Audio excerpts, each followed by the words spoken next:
kata Rasulullah SAW? Mari dengarkan. Rasul mengatakan, menjelang dukhan terjadi, di atas langit kamu akan berputar bintang berekor selama 3, paling lama 7 hari. Setiap hari kamu yang ada di bumi, seluruh penduduk bumi bisa menyaksikannya. Jika itu sudah kamu saksikan di langit kamu, kata Rasulullah, persiapkanlah makanan untuk dirimu dan keluargamu yang dapat bertahan selama 1 tahun. Lihat, Amerika buat makanan minuman yang mereka standby-kan untuk 1 bunker ini, sebanyak 500.000 manusia dapat bertahan selama 1 tahun. Mereka yang siapkan. Kenapa mereka terinspirasi buat bunker? Hadis Nabi juga. Dan hadis ini bisa dibaca nanti dalam kitab Zikir Akhir Zaman. Sekalipun hadis tersebut terhitung dhaif, sekali lagi, tolong dimuliakan perkataan Rasulullah. Walaupun dhaif, tetap perkataan Rasulullah. Dhaifnya kan hanya gara-gara sanad kan. Umpamanya, maaf nih, Bukhari datang melihat ada orang yang meriwayatkan sebuah hadis. Ternyata orang tersebut ketahuan makan di lapau, makan di warung. Menurut para ulama ahli hadis, secara adab dia kena. Maka makan di warung itu ternyata di segi adab para perawi hadis termasuk agak kurang beradab. Atau dia ternyata ketemu kencing di jalan, nembak tembok. Maka ketika dilihat oleh perawi hadis, oh ini orangnya meriwayatkan hadis darinya, tapi dia kencingnya di tembok, jatuh nilai hadisnya. Hadis yang disampaikannya tetap hadis Nabi enggak?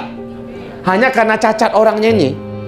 Seperti Imam Bukhari melihat ada seseorang yang sudah lama dia memburu orang tersebut. Dia memiliki hadis yang langka.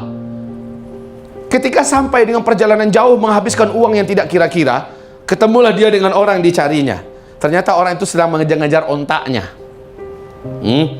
Imam Bukhari, Pak, bapak kayak namanya si Anu. Iya. Kamu ada perlu dengan saya? Betul, saya ada perlu dengan bapak. Sebentar ya, saya tangkap dulu ontak saya. Sebentar ya. Maka Imam Bukhari melihat terus apa yang dilihat oleh si bapak ini. Ontak dikejar makin jauh. Makin dikejar makin lari. Akhirnya bapak ini kesel. Dia pergi ke kandang, dia ambil sarung tempat makanan onta.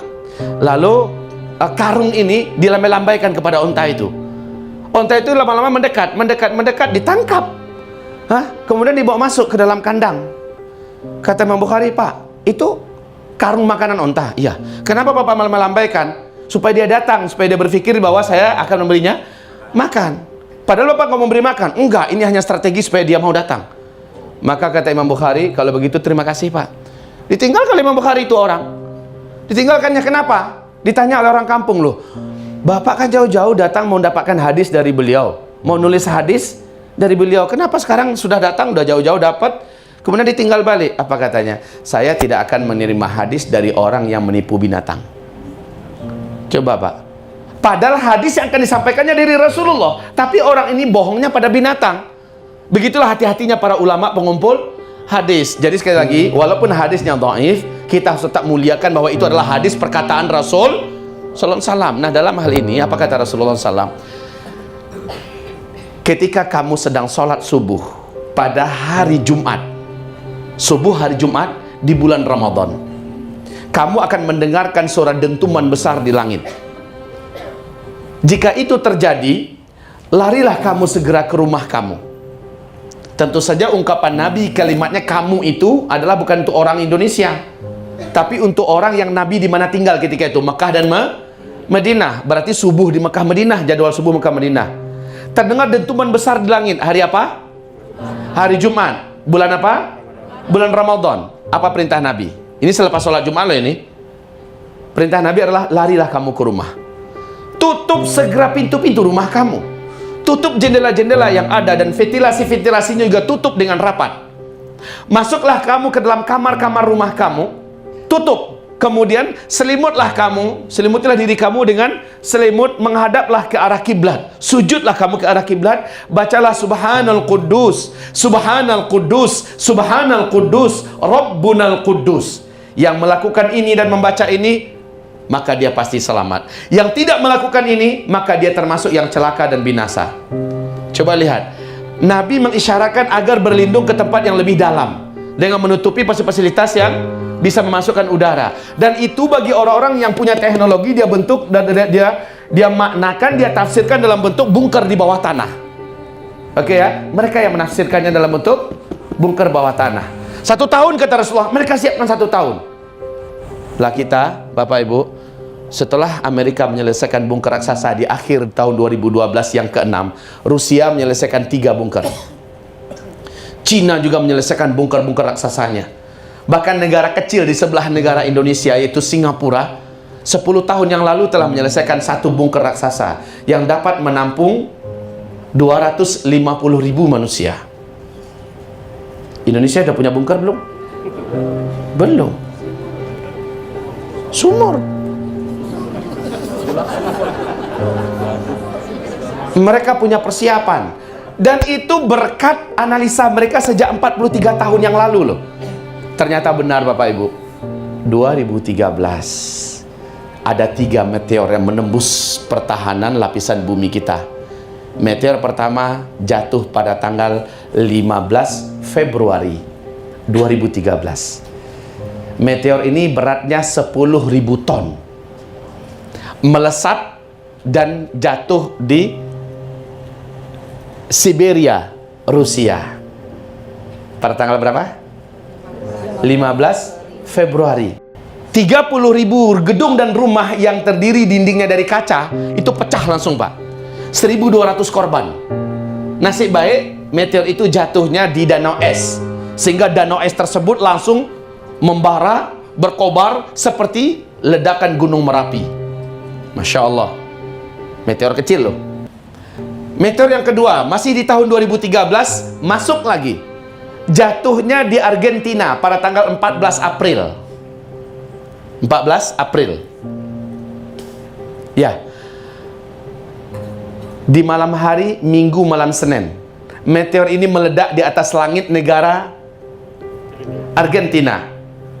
Di situ sedang ada konser musik raksasa. Ledakan meteor kecil ini mengakibatkan 8 kota terang benderang beberapa detik. Meteor yang ketiga tanggal 7 November, masih 2013. 7 November 2013, jatuhnya di Los Angeles. Masa meteor bisa masuk dalam 1 tahun berkali-kali? Membuktikan apa yang digambarkan dulu bahwa 2013 bumi kita mulai masuk ke tengah arus sungai meteor di ruang angkasa. Nah, 2014, 2015 ratusan ribu meteor di malam hari selama tidak ada awan.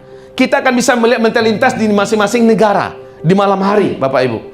Menandakan bumi kita memang di tengah-tengah arus sungai meteor. Peluang meteor-meteor ini menghantam bumi itu selalu ada. Nah, sekarang tentang buminya dihantam meteor langsung itu ada nggak dalilnya dari Al-Quran? Masya Allah, 5 surat menceritakan. Nggak tanggung-tanggung. Surat Saba, surat At-Tur, surat Al-Muluk,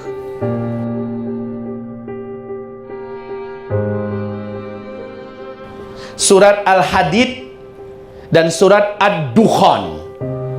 Saya ulangi. Surat Saba, surat Al-Muluk, surat At-Tur, surat Al-Hadid, dan surat Ad-Dukhan.